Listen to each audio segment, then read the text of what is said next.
Baik, Assalamualaikum warahmatullahi wabarakatuh. Salam sejahtera untuk kita semua. Semoga kalian senantiasa diberi kesehatan, kelimpahan rezeki, dan ilmu yang barokah. Amin. Amin ya robbal alamin. Baik, kita lanjutkan materi yang kemarin. Kemarin kan kalian sudah saya kasih video tentang pengkodian akun. Nah, sekarang kita lanjut ke jenis-jenis pengaruh transaksi dalam persamaan dasar akuntansi. Nah, kemarin kan kalian sudah saya kasih tugas untuk mencari pengaruh transaksi dalam persamaan dasar akuntansi kemarin. Nah, ini sedikit saya jelaskan. Nah, jadi ada 3 pengaruh transaksi, yaitu transaksi yang mengakibatkan perubahan harta dengan harta, kemudian perubahan harta dengan utang, kemudian perubahan harta dengan modal. Nah, saya jelaskan satu persatu. Yang pertama adalah perubahan harta dengan harta. Nah, ini ada yang pertama yaitu pembelian harta secara tunai. Nah, maksudnya gimana? Jadi, ketika kalian memiliki sebuah usaha, nah kalian itu kan membeli peralatan untuk usaha kalian. Nah, otomatis ketika kalian membeli, peralatan kalian kan akan bertambah. Jadi, peralatannya bertambah. Nah, peralatan ini kan termasuk dalam jenis harta. Nah, jadi, harta kalian pasti akan bertambah. Nah, tapi ketika kalian membeli tadi, kalian akan memakai kas kalian, uang kalian. Nah, jadi kas kalian itu pasti akan berkurang. Nah, kasnya berkurang. Bisa seperti ini. Nah, kasnya berkurang. Ini saya kasih tambah ya, lebih mudah dipahami. Nah, kas kalian berkurang. Nah, kas kan termasuk dalam jenis akun harta. Jadi, hartanya berkurang. Nah, jadi hubungannya harta dengan harta itu pasti bertolak belakang. Apabila harta yang satunya itu bertambah, pasti harta yang satunya pasti akan berkurang. Sama, piutang usaha pun juga begitu. Nantinya, ketika ada orang yang menerima, misal kalian menerima piutang, jadi ada orang yang menyaur hutang ke kalian, otomatis kan gini, kas kalian kan bertambah. Nah, karena ada yang nyaur hutang tadi, kas kalian bertambah. Tapi, piutang kan termasuk dalam jenis akun harta. Nah, piutangnya kan berkurang karena sudah disaur tadi utangnya. Nah, seperti ini. Jadi hubungannya pasti bertolak belakang. Yang satu pasti bertambah, yang satu pasti berkurang. Nah, sama juga ini ada penjualan harta secara tunai. Nah, kalian menjual aset kalian, misal jual gedung. Nah, otomatis kan kas kalian bertambah.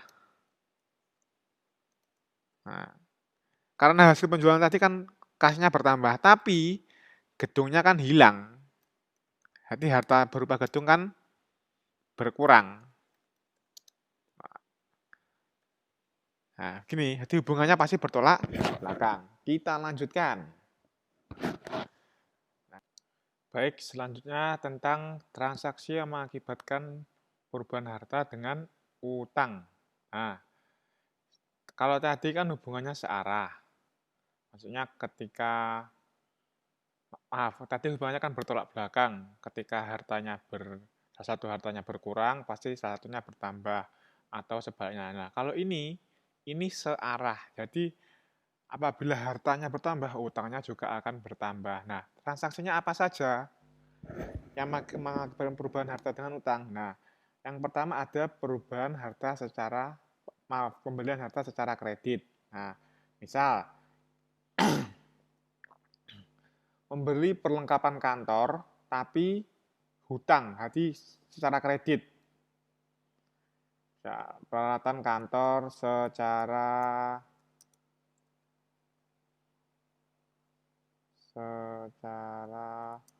kredit. Nah, beli peralatan kantor secara kredit. Nah, ketika membeli peralatan kantor, nah, harta kalian berupa peralatan akan bertambah. Nah, hartanya bertambah, yaitu berupa peralatan. Nah, tapi karena belinya secara kredit atau hutang, otomatis utangnya juga bertambah. Itu. Jadi kan searah. Jadi hartanya bertambah, utangnya juga bertambah. Nah, sama yang selanjutnya juga gitu, memperoleh pinjaman dari kreditur. Misalnya pinjam uang.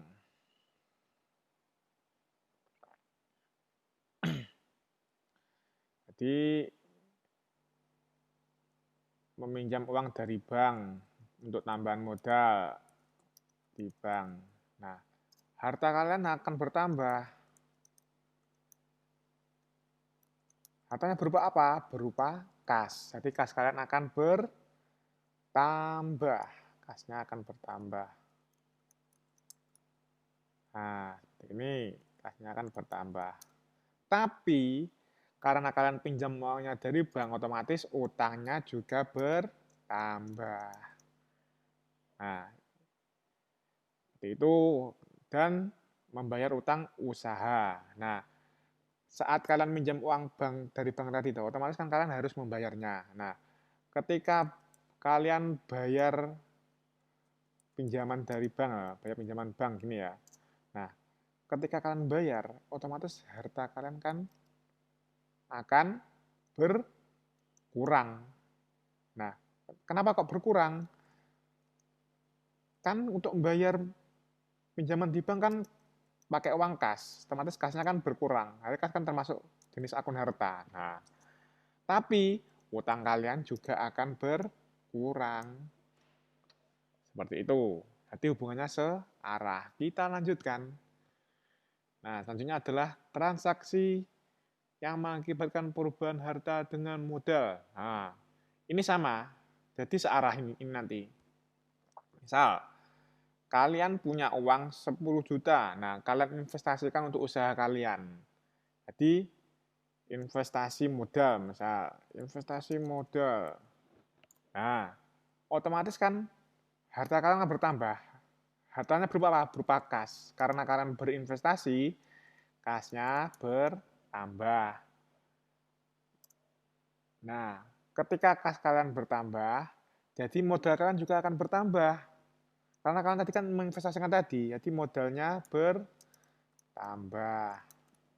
Ini searah ini. Nah, ada lagi memperoleh pendapatan. Nah, ketika usaha kalian sudah berjalan, kemudian kalian sudah melakukan penjualan produk atau jasa seperti itu ya, nanti kalian akan memperoleh pendapatan. Nah, ketika pendapatan kalian peroleh, otomatis kan kas kalian kan juga bertambah. Nah, ini misal penjualan produk. Nah, kas kalian kan bertambah. Tapi modal kalian juga akan bertambah. Jadi kalau kas kalian bertambah, otomatis modal kalian juga bertambah. Maksudnya modal yang ada dalam kas tadi kan juga bertambah. Seperti itu. Jadi hubungannya searah. Baik, sampai sini sudah paham semua ya. Saya kan sudah paham.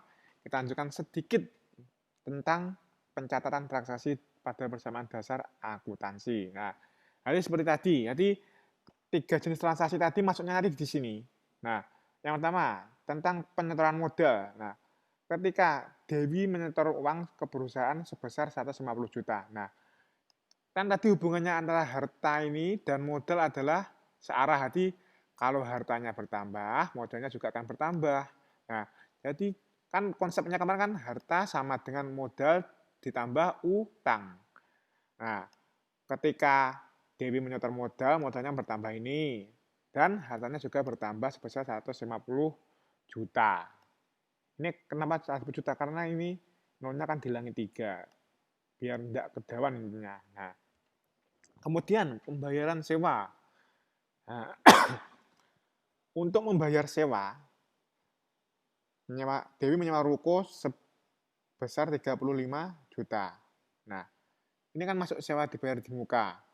Tadi kan hubungannya kalau harta dengan harta itu kan bertolak belakang. Nah, ketika Dewi membayar sewa ini untuk sebuah ruko, otomatis kan kasnya berkurang. Dalam kurung ini maksudnya berkurang. Tapi Dewi mendapat tambahan harta berupa ruko. Jadi kasnya berkurang, hartanya berupa ruko tadi bertambah. Nah, jadi konsepnya seperti itu. Jadi kalau pengaruh harta dengan harta pasti yang satu berkurang, yang satu bertambah atau sebaliknya. Jadi kasnya berkurang sebesar 35.000, dikurangi jadi 150.000 dikurangi 35.000 sama dengan 115. Tapi peralatannya bertambah. Jadi totalnya tetap. Jadi hartanya Dewi itu tetap 150 juta. Cuma kasnya yang berkurang tapi tambahannya berupa ruko tadi. Nah, sama dengan modalnya tetap 150 juta. Jadi antara harta ini, jumlah harta dan jumlah modal itu harus sama. Sama dengan itu harus sama. Harus sama. Kanan dan kiri itu harus sama. Nah, selanjutnya pembelian peralatan secara kredit. Nah, tadi kan secara kredit. Kredit tadi kan utang. Jadi hubungannya kan kalau secara kredit dengan harta dan utang kan hubungannya apa tadi? Searah. Jadi apabila hartanya bertambah, utangnya juga akan bertambah. Nah, ini misalnya Dewi membeli peralatan secara kredit sebesar 40 juta. Nah, ini 40 juta ini ya.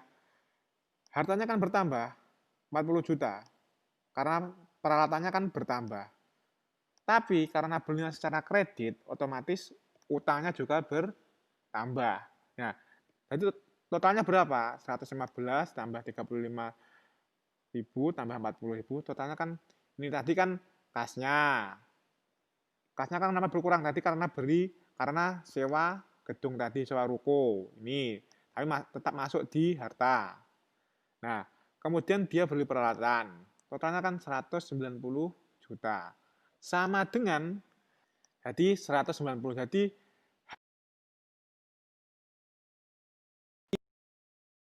besar 190 juta. Jadi harus sama antara sama dengan utang plus antara kiri ini dan kanan itu jumlahnya harus sama.